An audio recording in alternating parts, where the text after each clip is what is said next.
Hiya, welcome back to another episode of the Garden News. I'm going to start off this episode's news story with a song. Alright, so you ready for this? I see trees of green. Well, not if you live in Sheffield, you won't. It's a bit of a big story, this one. Sheffield City Council, since 2012, have cut down more than 3,300 trees. And that's from the BBC News website. That's where I got that little statistic from.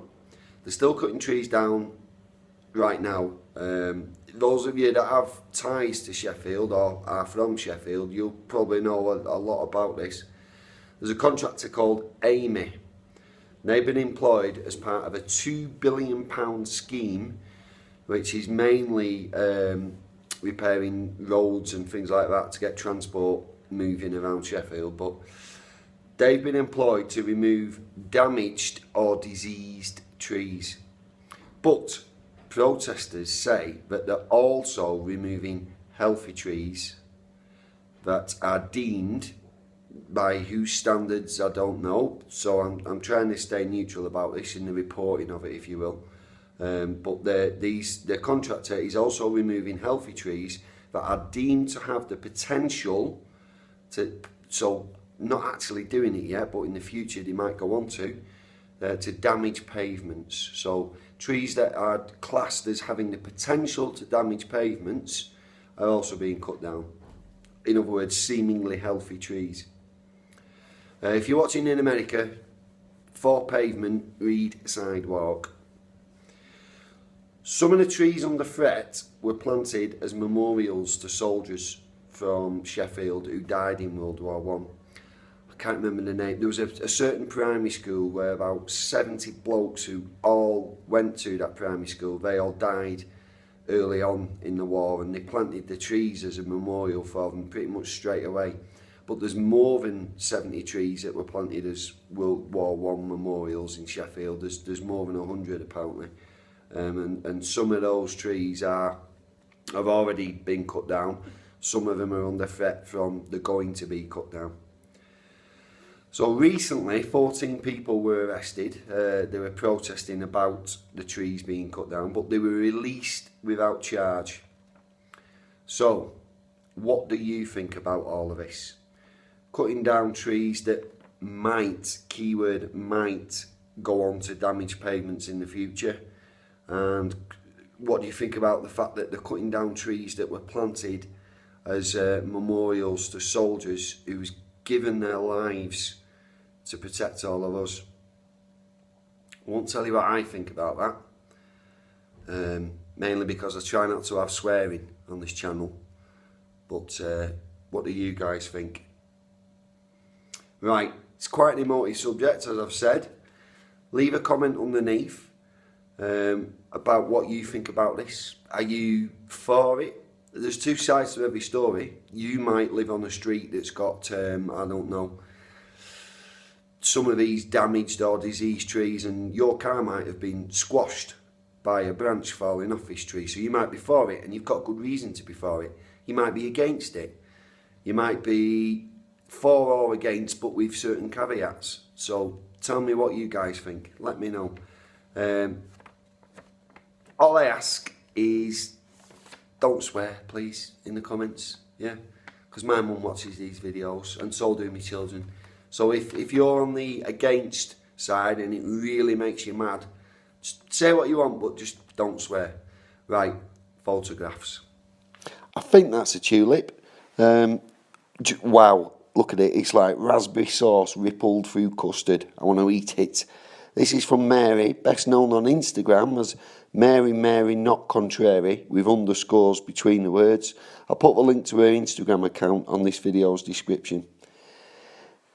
Horty Hugo has sent this picture in, and it's from his pots area. He's recently done a video about that, so go and have a look at his channel. Look at this. Somebody knows what they're doing, eh? You've got a good eye for layout there. Love it. I just throw mine in willy-nilly. Right, so this is from Poison Ivy Grows Here. I like this. It pleases me seeing this. Little red buds of rhubarb. It's always exciting to see them, as you know that very soon they're just going to explode and you'll have enormous stalks of rhubarb with these huge jungle-looking leaves on. So this one is from London Worms channel. It's from a friend's garden. New spring flowers coming up around an old tree trunk. It's a perfect sign that spring's coming, because the little flowers around the tree are like little kids jumping up and down on the bed while mum and dad are trying to have a lie-in. The tree's still dormant and it's like, wake up mum, wake up dad. Love it. Native Tears has sent these in. I like these. If I'd have gone to art school, I'd probably say something like, observe the juxtaposition of the new life of spring battling against the deathly grip of winter. But I didn't go to art school, so instead, I'll just say that for me, it sums up gardening. We can tend, prune, nurture, feed, all we want, but ultimately, nature's in charge, nature's the boss. We just have to sometimes sit back and take it. So speaking of nature being in charge, these pictures are from Jim Kinson, and they were sent just a couple of hours before a big snow dump was due to hit Maine in America, where he lives. I hope all went well for you, Jim. He keeps his hibiscus tree inside, and it obviously looks well suited to the conditions in his house. Just look how gorgeous the blooms are on those. What a beautiful colour. And if you look at the petals on the flowers, they've got like veins in. And I just love it. The whole thing's gorgeous. Lovely. So, as ever, some brilliant pictures there. And thank you for sending them in, those of you that sent them in.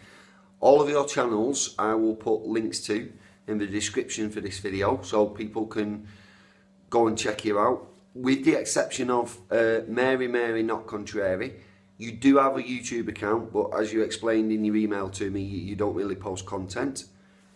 Excuse me. And Jim, I think I've got your channel as Jim's In Town Garden. That's the link I'm going to put on for this. Now, if you see this video, please just leave a comment telling me if I'm right or wrong, and then either way, people will see your comment and you can go, Stuart, you silly boy, it's this Jim, not that Jim, not the Jim you thought it was. Yeah, because I've searched for your name and that's what I think I've narrowed you down to. So, photographs, right. Those of you that have seen other episodes, you know what I asked for the photographs. If you're new to these episodes, first of all, I'm very sorry. and secondly, photographs, send them in, right? Does a couple of things. One, I'll give your channel a shout out when you do send them in. So in the vain hope that somebody might be watching these, they might go and look at your channel and go, oh, you know what, yeah, nice one, I'm going to subscribe to them. So you never know, you might get 1 or 2 extra subscribers.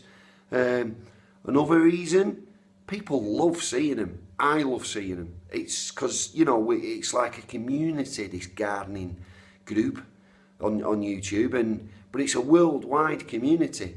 So there's people in all kinds of countries that are sending me photographs of things, and to everybody else that isn't from those countries, it's just brilliant to see the differences, whether they be big differences or small differences in how we all go about our gardening. So you can send me a picture about anything you want, so long as it's gardening related. My email address is on the About This Channel part of my channel's homepage. I sometimes also chuck my email address in as a comment on these videos just to make it a little bit quicker for people. Yeah, just, you know, send me an email with some photographs, keep them coming because of this. Right, next bit.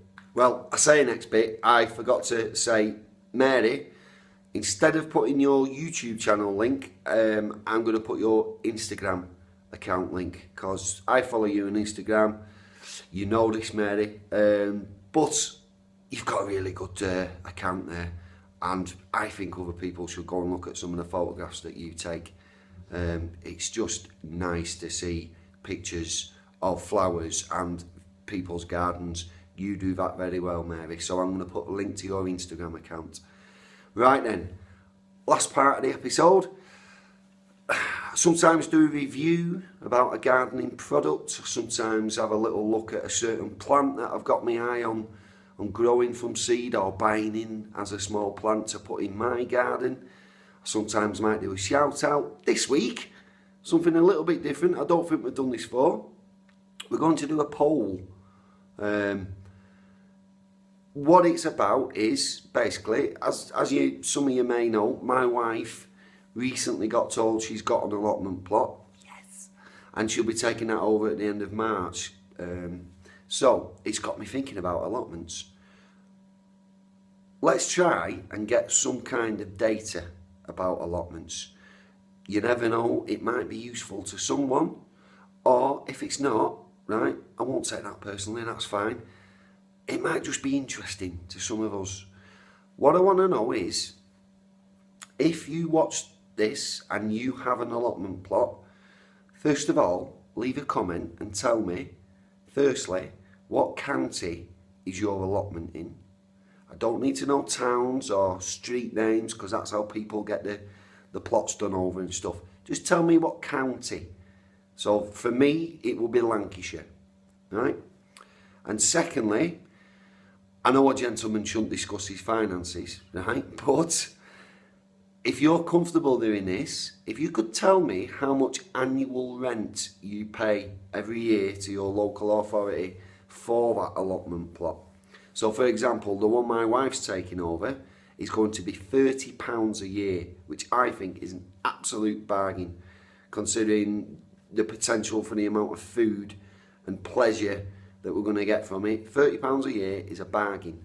So what I'm going to do with these two bits of information, we'll make like a map, a UK-wide map, if you will, right? And it'll show us, hopefully, if there's enough, if we can get enough data, enough people giving me this information, it might show us things like, is there a north-south divide? I think there is, but I can't prove it. This, in allotment terms, this might help us prove it. It might show us things like, if you live in a rural area, is it cheaper than living in inner city London or Birmingham or Manchester? You know, that kind of thing. I think this might be interesting. So help me out, guys. If you want to answer those two questions, stick your answers in a comment underneath. So the first one, what county is your allotment in? And second one, how much is your annual rent? Thank you very much. That's it for this episode. Please keep sending in your photographs. I know I always say this, but I've got to ask. It's the way I was brought up, to be polite. Please send in your photographs because they're mega. And thank you for watching. Thank you for sending in the photographs that people have been sending in, because they're just ace. Right, take care, guys. Nice one. This is Ruby, the deputy head gardener of Petals on the Paving Slabs. She might look cute, but if you don't subscribe, she will set that chicken on you.